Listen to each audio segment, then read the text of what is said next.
following video is intended for mature audiences. It contains horror elements, adult themes, and language that might not be suitable for younger viewers.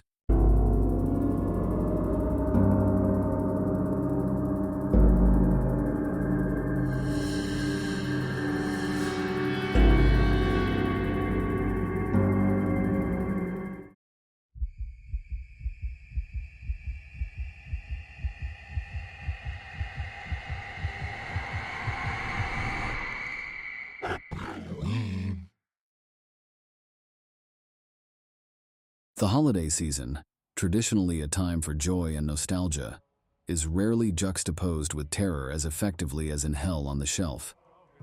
Directed by a relatively unknown filmmaker in the horror scene, this low-budget psychological thriller cleverly exploits a modern Christmas staple, the elf on the shelf, and transforms it into an instrument of dread. While not a perfect film, its haunting atmosphere, inventive storytelling, and disquieting direction make it a worthwhile watch for fans of found-footage horror. For those who revel in true paranormal tales or true crime, its grounded eeriness may evoke the haunting questions that linger after unexplained phenomena. The plot is simple yet compelling.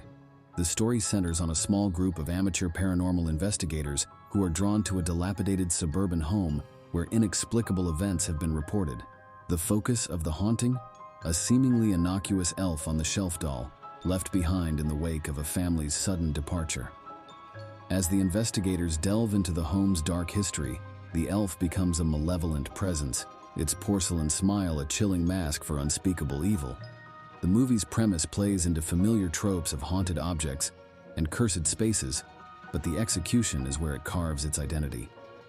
The use of the elf on the shelf, a cultural phenomenon often associated with childhood mischief and innocence, heightens the psychological tension. The very notion of a doll, designed to surveil and judge children, being imbued with a sinister consciousness, is a masterstroke.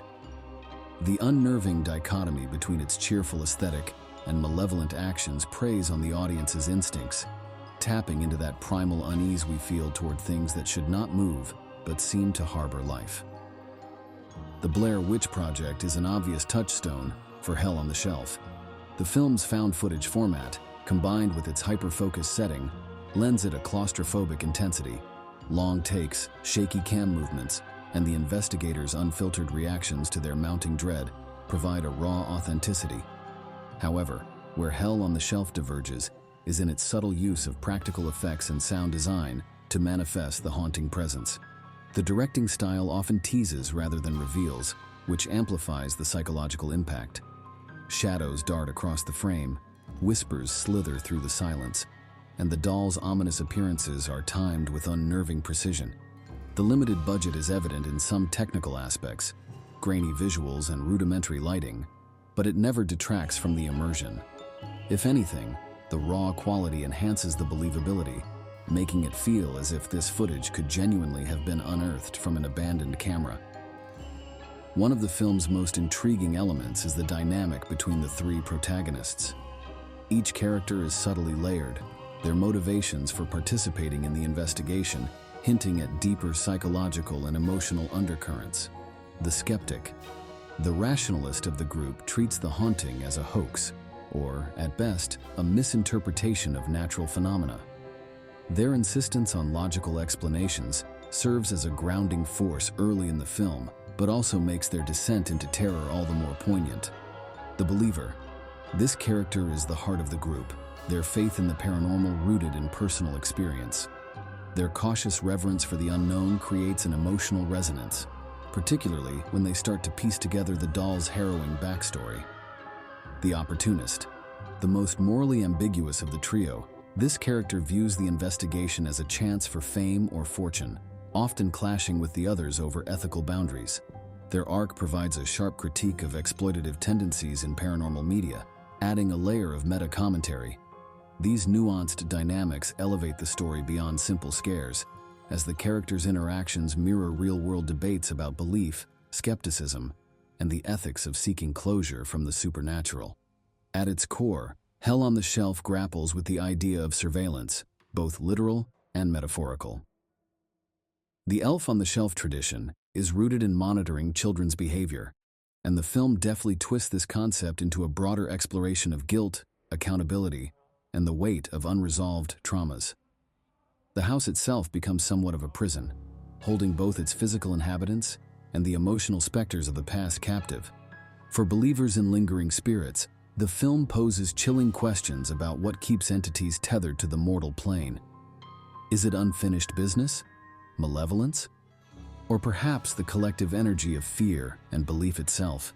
The ending, while divisive, leans into the idea that closure is not always attainable, a conclusion that will leave viewers unsettled. As someone who didn't grow up with the Elf on the Shelf tradition, I found myself grateful after watching Hell on the Shelf. The doll's unnerving gaze and sinister implications are enough to convince anyone to rethink introducing such a figure into their home. The film's psychological terror works precisely because it turns something mundane into a vessel of horror, forcing viewers to confront the shadows lurking in everyday life. For fans of true paranormal and true crime shows, the film's grounded approach and investigative framing may resonate deeply. Its commitment to realism, combined with a willingness to explore the human psyche, creates a chilling atmosphere that feels just plausible enough to blur the lines between fiction and reality. One of the most compelling aspects of Hell on the Shelf is its ability to take a modern holiday tradition, the Elf on the Shelf, and imbue it with unsettling layers of symbolism. This transformation of a harmless object into a harbinger of doom taps into deep-seated psychological fears and ties to folklore, adding a rich subtext to the film's narrative. The Elf on the Shelf, as a tradition, originates from a 2005 children's book designed to instill a sense of accountability in children by placing them under the watchful eye of Santa's scout elf. Every night, the elf supposedly reports back to Santa, determining who's been naughty or nice. The elf's role as a silent observer carries eerie parallels to the ancient concept of household spirits. In many cultures, household spirits were believed to watch over families. These entities often held dual roles, benevolent guardians or vengeful tricksters, depending on how they were treated. The Elf on the Shelf could be seen as a sanitized echo of these spirits, repurposed for consumerism, yet retaining an air of unease for those who ponder its surveillance-like role. In Hell on the Shelf, this lineage is weaponized. The elf becomes a darker version of the household spirit, not a benevolent protector, but a malevolent force that preys on vulnerability and unresolved guilt. This inversion of its traditional role plays into the psychological discomfort that arises when the familiar becomes sinister. Central to the Elf on the Shelf's creepy potential is its role as a silent observer. Humans are naturally uneasy when under surveillance, especially by something we cannot communicate with or understand. This taps into the fear of being watched by an unknown entity, a theme pervasive in folklore and modern horror. The film magnifies this fear by emphasizing the elf's immobility. It doesn't need to move or speak to exert its influence. Its ever-present gaze suggests a level of omnipotence, evoking the dread of judgment without recourse. This resonates with audiences on a psychological level, particularly in a world increasingly dominated by surveillance and the erosion of privacy. The elf's transformation into a malevolent being aligns it with the archetype of the trickster, a recurring figure in mythology and folklore. Tricksters are often agents of chaos, challenging societal norms and testing the moral fiber of those they encounter.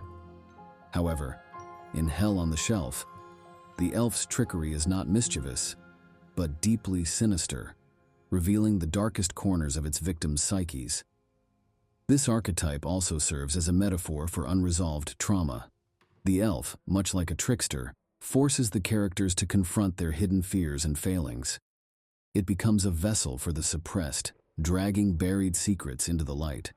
In doing so, it reflects the broader horror genre's ability to explore human fragility through supernatural allegories. Another layer of discomfort arises from the elf's design, which plays into the concept of the uncanny valley. The elf's human-like features, its bright eyes, frozen smile, and cheerful clothing, veer just close enough to realism to make it unsettling. This discomfort is heightened by its apparent omnipresence, as it seems to appear in places it should not be. The film's use of the elf emphasizes this unease, Its appearances are often subtle, creating a game of visual hide-and-seek for the viewer. You find yourself scanning the frame, only to realize the doll was there all along, watching silently.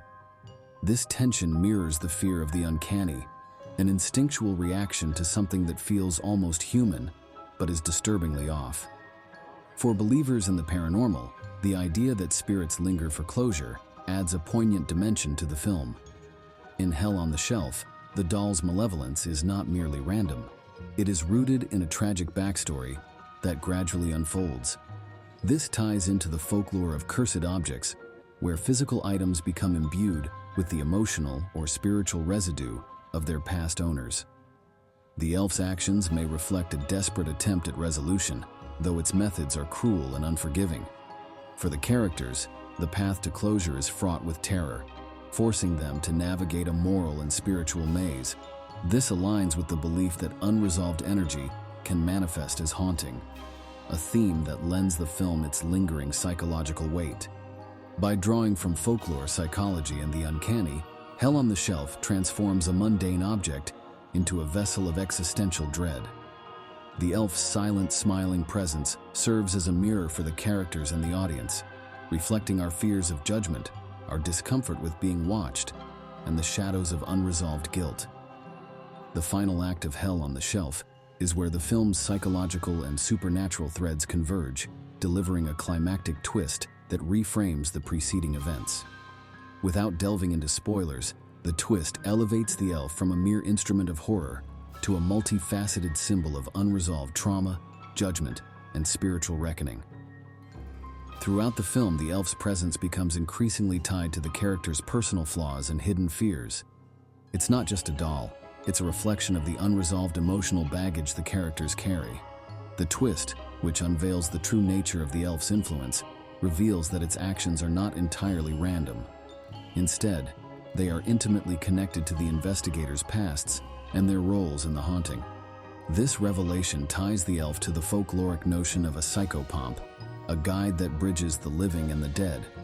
In this case, the elf functions as a judge and executioner, dragging the characters into a confrontation with their suppressed guilt.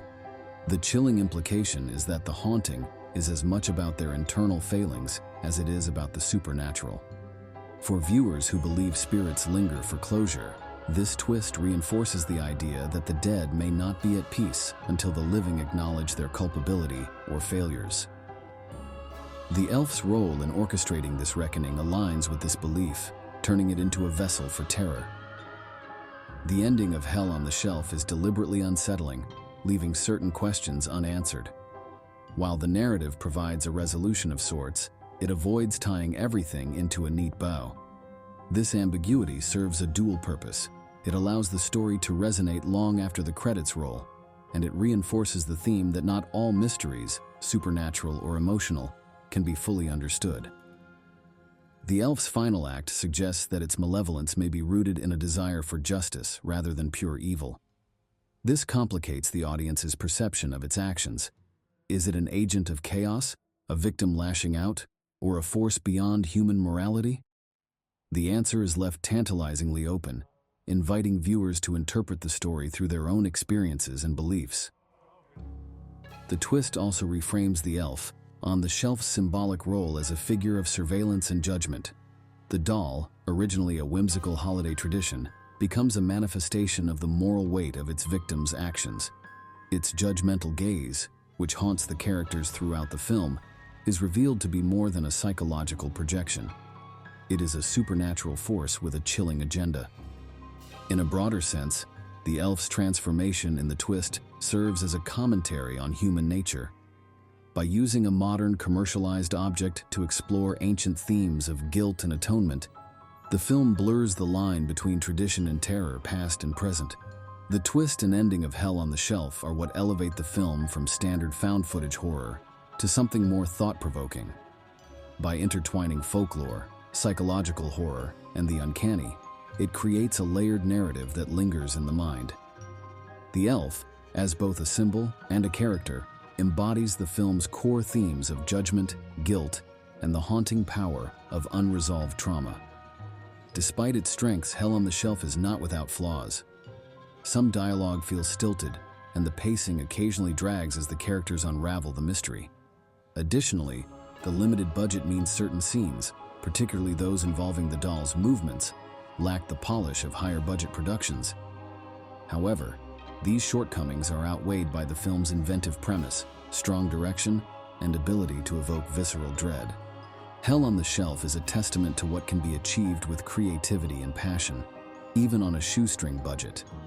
While it may not revolutionize the horror genre, it effectively delivers a chilling experience that lingers long after the screen goes dark.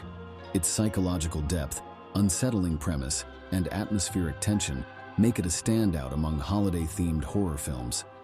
For those seeking a thought-provoking scare this holiday season, Hell on the Shelf is worth the investment of your time, and perhaps a few sleepless nights. Just don't let the doll on your shelf catch you watching. Hell on the Shelf is a B-horror that is 1 hour and 15 minutes long and is rated TV-MA. The Southern Underworld gives it 4 bloody knives.